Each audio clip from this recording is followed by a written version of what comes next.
Hello, dear friends. At first, good morning to all of you and most welcome to all of you on my YouTube channel. Dear friends, जैसा कि आप सब जानते हैं कि मैं डेली आपके साथ करंट अफेयर्स के कुछ इम्पोर्टेंट क्वेश्चंस शेयर करती रहती हूँ और मैं चाहती हूँ कि आप अपने इन फ्यूचर उन सभी मेरे द्वारा दी हुई इन्फॉर्मेशन को अपने तक सीमित ना रख कर अपने जितना भी आपका फ्रेंड सर्कल है उसमें आप इसको ज़्यादा से ज़्यादा शेयर करें और मेरे चैनल को सब्सक्राइब करें, ताकि जब भी मैं कोई इम्पॉर्टेंट वीडियो अपने यूट्यूब चैनल पर शेयर करूं, अपलोड करूं, तो उसकी इन्फॉर्मेशन सबसे पहले आप सबको पहुंचे। और आई होप आप मेरे द्वारा दी हुई इस इन्फॉर्मेशन का फ्यूचर में लाभ उठाएंगे। और ये जो मैं आपको इन्फॉर्मेशन देती हूँ करंट अफेयर्स के रिगार्डिंग, चाहे आप हिमाचल के पासिस के बारे में बात कर लो, चाहे आप रिवर्स के बारे में बात कर लो, चाहे आप इम्पॉर्टेंट अभ्यारण्य के बारे में बात कर लो। फ्रेंड्स, ये जो मैं जितने भी मैंने टॉपिक अपने यूट्यूब चैनल पर अपलोड किए हैं, these are most important topics point of view examination. और आज का जो हमारा चर्चा का जो विषय रहेगा, आज हम 2021 के कुछ मोस्ट इम्पॉर्टेंट करंट अफेयर के ऊपर चर्चा करेंगे। तो सो लेट अस स्टार्ट।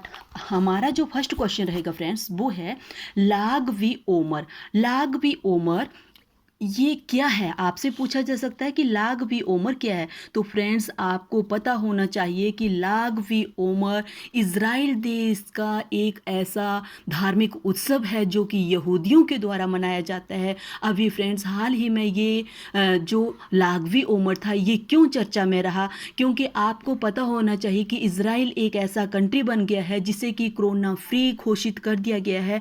और ये धार्मिक उत्सव अभी हाल ही में मनाया जा रहा था, जिस पर हजारों की संख्या में श्रद्धालु इकट्ठे हुए थे। और हजारों की संख्या में श्रद्धालुओं के द्वारा इकट्ठा होने के कारण यहाँ पे कुछ भगदड़ मच जाने के कारण 44 लोग यानी कि 44 लोग जो है वो इस स्थान पर दम घुटने के कारण मारे गए हैं। इसलिए ये स्थान बहुत ज़्यादा चर्चा में रहा।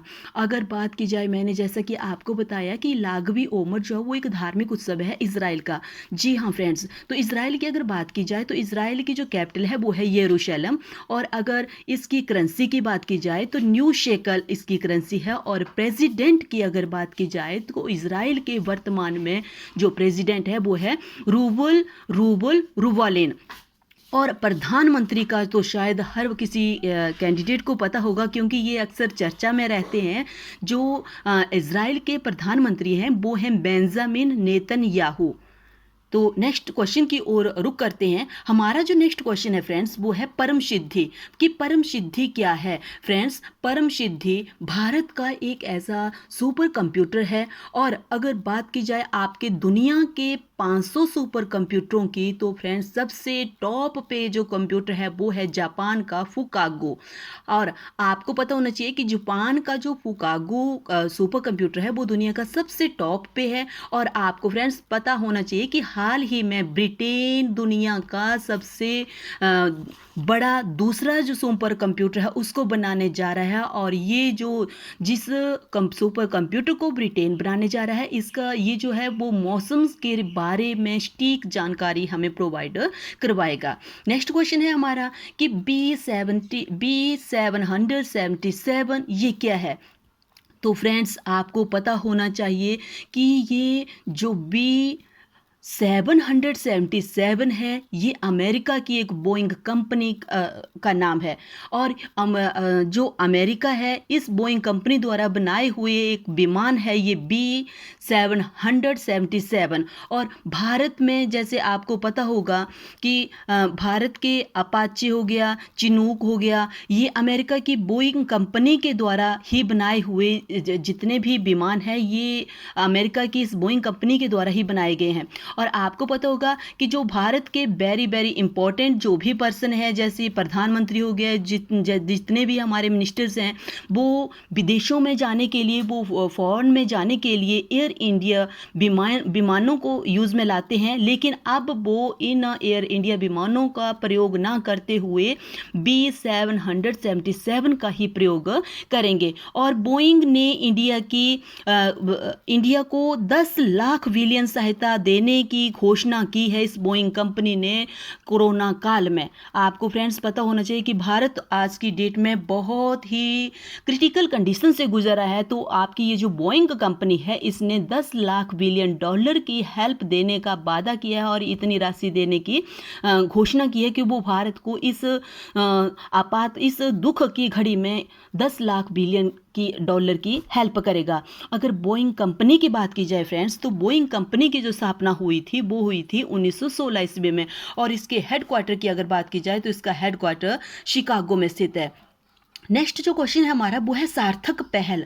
तो ये सार्थक पहल क्या है? जितने भी मेरे नौजवान फ्रेंड्स जो कि एजुकेशन, चाहे वो आपका टेट का एग्ज़ाम हो गया, चाहे वो आपका कमीशन हो गया, चाहे वो आपका टीजीटी कमीशन हो, चाहे वो आपका शास्त्री का कमीशन हो, चाहे वो एलटी का कमीशन हो, उसमें ये क्वेश्चन बहुत इंपॉर्टेंट बनता है कि सार्थक पहल क्या है।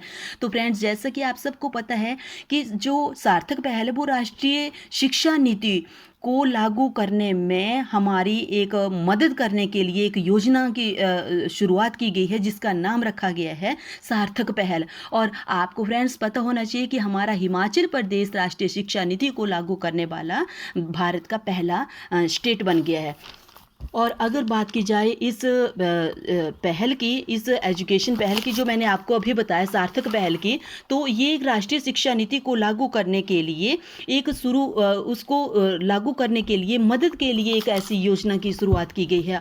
और वर्तमान में फ्रेंड्स आपको पता होना चाहिए कि भारत के जो एजुकेशन मिनिस्टर हैं वो हैं रमेश पोखरियाल, और रमेश पोखरियाल ने इस योजना की शुरुआत की है। इसका बेनिफिट क्या होगा कि विद्यार्थियों को गुणवत्ता एजुकेशन प्रदान की जाएगी इस ऐप के माध्यम से। और फ्रेंड्स आपको ये जानकर बड़ी खुशी होगी कि लगभग भारत के 25 करोड़ विद्यार्थी जो है वो इससे लाभान्वित होंगे। 15 लाख स्कूलों को इसका लाभ मिलेगा और 94 लाख शिक्षक इसका फ़ायदा उठा सकेंगे। नेक्स्ट जो हमारा क्वेश्चन रहेगा वो रहेगा यूनेस्को विश्व विरासत सूची में घोषित शहर कौन कौन से हैं जिन्हें अभी हाल ही में यूनेस्को की विश्व धरोहर की सूची में घोषित किया गया। वो है हमारे मध्य प्रदेश के ग्वालियर और ओरछा। और फ्रेंड्स आपको शायद इस बात का पता होगा, और मैं शायद अपनी पिछली वाली वीडियो में इसके बारे में आपको बता चुकी हूँ कि पहले जो यूनेस्को विश्व विरासत शहरों की सूचियों की कुल संख्या जो थी वो थी 38, लेकिन इन दो शहरों को जो कि मध्य प्रदेश के ग्वालियर और ओरछा हैं, इन दोनों को मिला करके अब यूनेस्को विश्व विरासत सूची के कुल शहर जो हैं वो 40 हो गए हैं। ठीक है। हमारा नेक्स्ट क्वेश्चन कि फोर्ब्स पत्रिका की 100 शक्तिशाली महिलाओं में टॉप पे कौन घोषित की गई है, किसे सबसे टॉप पे रखा गया है? तो टॉप पे रखा गया है आपके एंजेला मार्केल को। एंजेला मार्केल जो कि बहुत ही जानी मानी हस्ती हैं फ्रेंड्स, और ये प्रेजेंट में जर्मन की चांसलर हैं।